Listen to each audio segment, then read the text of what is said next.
I have struggled with this video. It has gone through multiple drafts, revisions, rewrites, and clean slates where I had to start all over again.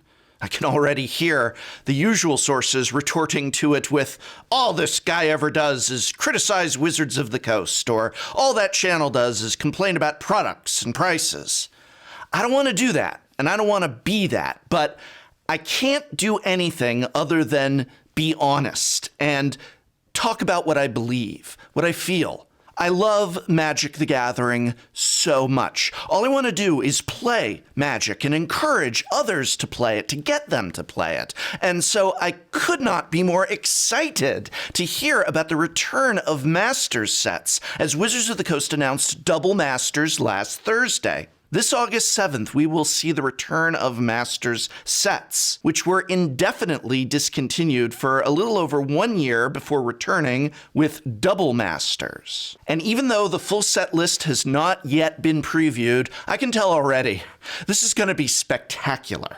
100% reprints, each pack of 15 cards will contain 2 rares or mythics and 2 premium foils. If that's not enough, each booster box will see the return of box toppers. I love box toppers so much. They incentivize buying a box from your local game store and have awesome inclusions like these super art versions of cards. And to go along with the Double Masters theme of double, there's 2 in every box. It's great. I love this. I know now. I can see the signs now. This is going to be an amazing set. It's going to be like Ultimate Masters, a reprint set that's spectacularly fun to draft, has tons of awesome old cards, collectors, box toppers, everything, literally everything you could want, save, of course, the inclusion of fetch lands, which are game pieces the company knows we need so badly that they already added the disclaimer that no, there will be no fetch lands in this set. Don't understand. So why, if I'm already so hyped and excited and willing to bet this is one of the best products ever in terms of actual product, was I having trouble making this video? Am I having trouble still getting to the point? Well, that's because of how much it's going to cost. The price for Double Masters appears to be $16.30 per booster pack and $299.99 per booster box. I say appears because since Wizards of the Coast no longer officially says what their products cost anymore, we have to go by retail price where we can find it. In this case, very official looking Amazon listings, which were added to the Amazon Magic the Gathering store in synchronization with the announcement, so I feel this is reasonable to go by these stated prices. Yeah, there's pre-orders of booster boxes on eBay for $350, but I'm gonna operate off of this. $16.30 per booster pack, $299.99 per booster box of 24 packs. Again, there is no MSRP anymore. These are pre-order prices, essentially. They may go up, they may go down, but not by much. And even if it is by much, whatever the amount ends up exactly settling on, you can replace my words in this video with it and my argument stands. It's too much. I am, in all honesty, beyond distraught at this choice to still further increase cost to consumer. I believe Magic the Gathering is reaching a point of no return. Now, when I say point of no return, I in no way mean the game is dying or going away or any such nonsense. In fact, Magic the Gathering is booming. It's extremely popular and it's extremely profitable. When I say a point of no return, I am speaking of the cost of Magic the Gathering, specifically the cost of Magic the Gathering products. The price is too high, and I fear that it comes with an unforeseen cost.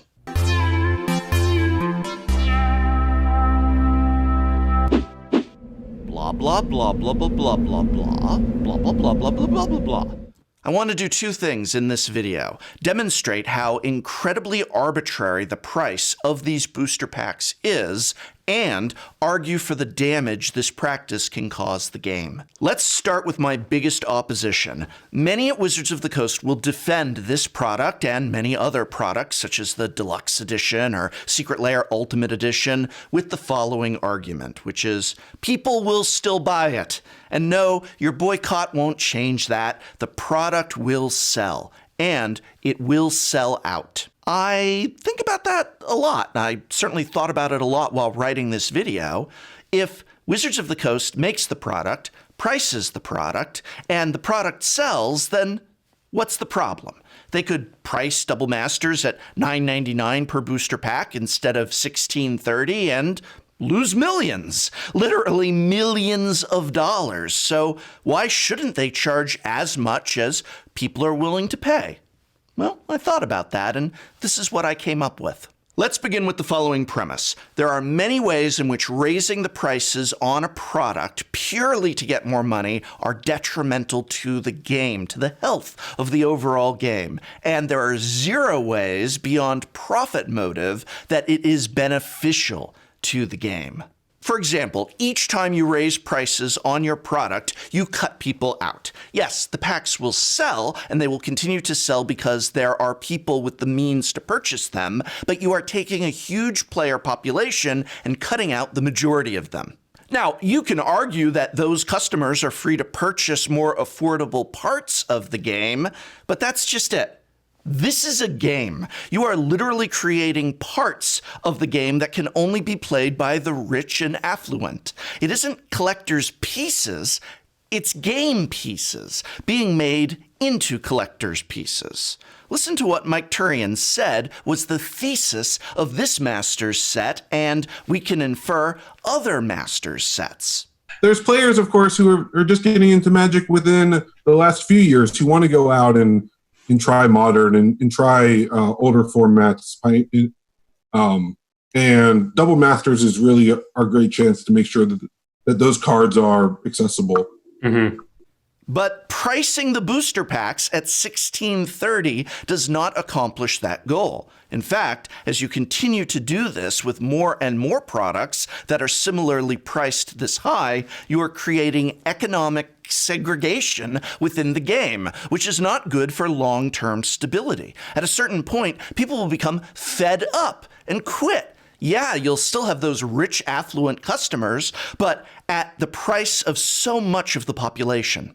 Charging more because you can and because people will buy it does not mean you should. And this mentality will lead to an era which we may already be in of increasing cost for increasing profits, which will eventually lead to all but the richest of players being priced out of most parts of this game. And honestly, the more you lean on those with higher incomes, the more exhausted they're going to get. Just because a person technically has a disposable income in the bank doesn't mean they want to constantly and consistently drop that much on Magic the Gathering each and every month. But the product output has been amped up beyond belief, with more and more of it being high-priced and targeted at that luxury player demographic. There's a point where no one can keep up, and everyone is just going to get sick of it. Another detriment that higher priced products, specifically booster packs, has on the overall game is that it contributes towards the destruction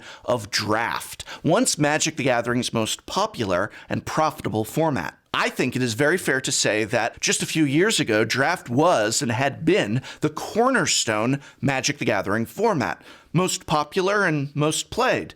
Today, it isn't so much, and quite frankly, it isn't close. And while there's likely many reasons for this, it's a beautiful tapestry, I would argue that continuous premium draft sets being released with continuously increasing prices drained many draft players of their wallets and enthusiasm. At $16.30 per pack, how much is a draft with prize support going to be for Double Masters? This sort of pricing takes its toll on the community that plays it. Also, and I'm going to be completely honest here, another huge detriment to ever increasingly priced products is that it helps prove the artificiality of your prices and your product. In other words, when you deal in the business of selling 5 cents worth of cardboard for literally 80 times that in a $4 booster pack, it might not be a good idea to do things that overtly shatter your customers' collective illusion that you are selling them anything other than 5 cents worth of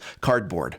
I feel that looking at all of the Magic the Gathering products as a whole, it is demonstrable that Double Masters cannot possibly have production costs associated with it that are significantly, if at all, higher than a booster pack of, say, Iconic Masters, or even a booster pack of Khans of Tarkir. What, are you going to tell me that it costs more to make because it has 2 rares in every pack? It's still a booster pack of 15 cards. A rare costs the same to print as a common. What, Ultimate Masters needed to cost more than Modern Masters 2017 because it had a box topper, a single additional card?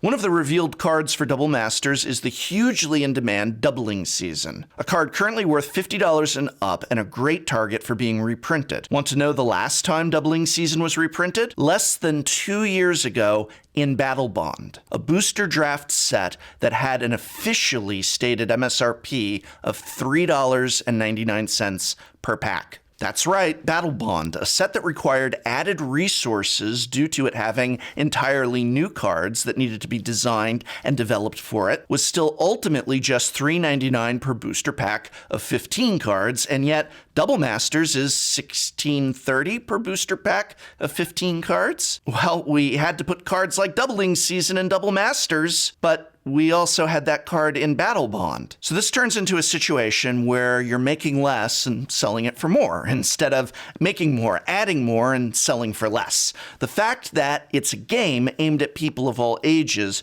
makes it even worse. Why aren't fetch lands in this set? We are now at 8 Masters sets, with only one of them having had half of the fetch lands in it. How at this point can they continue to defer reprinting the fetch lands? Is it because at the same time that this set is being released, they're also selling the fetch lands individually for, well, they wanted to sell them for $200 a pop, but it ended up being $400 a pop? Is that why fetch lands are not in this set? Or why they're not going to be in Return to Zendikar $4 boosters? And why they were not in mystery boosters, a 100% reprint set with huge value of cards that sold for only a little bit more than the price of a regular booster pack? I'm sorry, but I strongly believe that these packs cost no more to manufacture than any other 15-card booster. Some might need a little more resources, differently allocated, it's true, but not on any level that is tied to what they actually charge for them.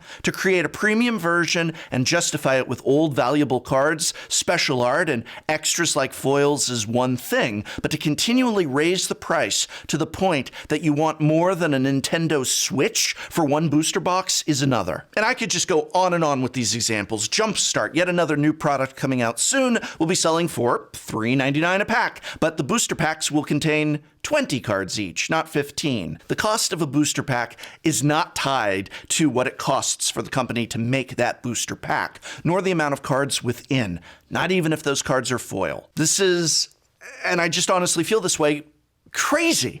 It's reached this point where nothing seems to be able to be put in a product anymore. Everything is being stripped, marked up, sold individually. I thought this was a game. You know who I feel really bad for? The kid that spends $16.30 on a pack of this and gets a 50-cent rare. Because you know that there's going to be 50-cent rares in this set, right? Oh, sorry. 2 50-cent rares in a pack. Because this is just another Masters set. Maybe it'll be amazing, like Ultimate Masters. I think it's going to be. My money is on that if we strip price away and look purely at the product, that this is going to be home run. I think it's going to be like Ultimate Masters in that regard, but maybe it won't be. Maybe it'll be another disappointing dud like Iconic Masters or Masters 25. But either way, we have seen this movie before. It'll have a bunch of chase cards, almost entirely at the mythic rarity, some nice rares, and 90% or so of the set will be dollar or less chaff. In other words, a Masters set. And those are just a few of countless examples of how ever-increasing prices for game pieces can be detrimental to the game. I'm sure the comments will be full of examples that I didn't include, and I welcome them.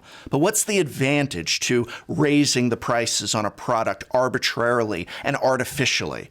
Well, the only advantage, again, is that it makes the company more money. And companies need to make money, I agree, but I believe strongly this can be done without incurring all the negatives that I just listed. Let's say that at $16.30 per pack or $299.99 per booster box, Wizards has printed a total of 100 loads. I'm using this made-up term as an example because the price of Double Masters is a complete load. The thing is, Magic the Gathering is so big these days and non-standard formats so in demand and so popular that print run of 100 loads is so historically small that Wizards could have printed 200 loads at $8.50 per pack and made the same amount of money in the end, but gained so much more. Things like happy players, better access to eternal formats, and less shattering of the grand illusion that this is anything other than cardboard. And we're talking here $8.50 per pack? Nah, dog. Let's push that up to $9.99 per pack. 200 loads at $9.99 per pack, they actually ended up making more money by charging less for the product, but making more of it for everyone in that giant customer base that they have, and they didn't end up with any of the negatives. This can be done. They can make more money than they're gonna make now, tomorrow on Double Masters. They just have to want it to reorient and refocus. And look, I know my math in that example is broad. There's a million factors I don't know and I don't understand, but it is for the purposes of illustration. The blunt raising of prices on a pack of 15 cards has so much danger and negatives associated with it, and only one gain. The company makes more money. If they strived instead to be able to offer that excellent product, again, I'm betting on Double Masters, home run, and they said, let's not make this just for a few, let's make this for everyone that would want it, so as reasonably as we can, that should be the goal. How about that as a goal? That might actually make them even more money, make the game even better. I'm not saying Wizards of the Coast shouldn't make more money this year than the last.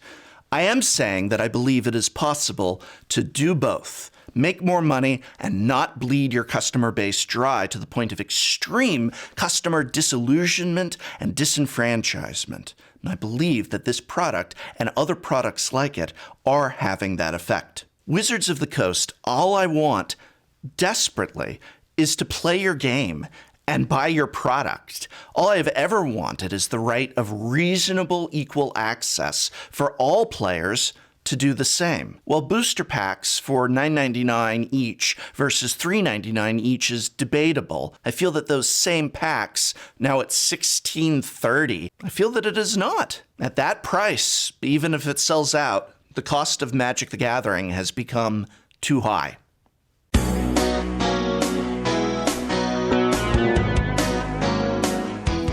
Are you still not playing Pioneer? No more excuses. Blast into the format with Mono Red. Mono Red aggro decks are always a pillar of any constructed format, and also one of the best ways to get into a format affordably. Pioneer's options for Mono Red are hot, hot, hot.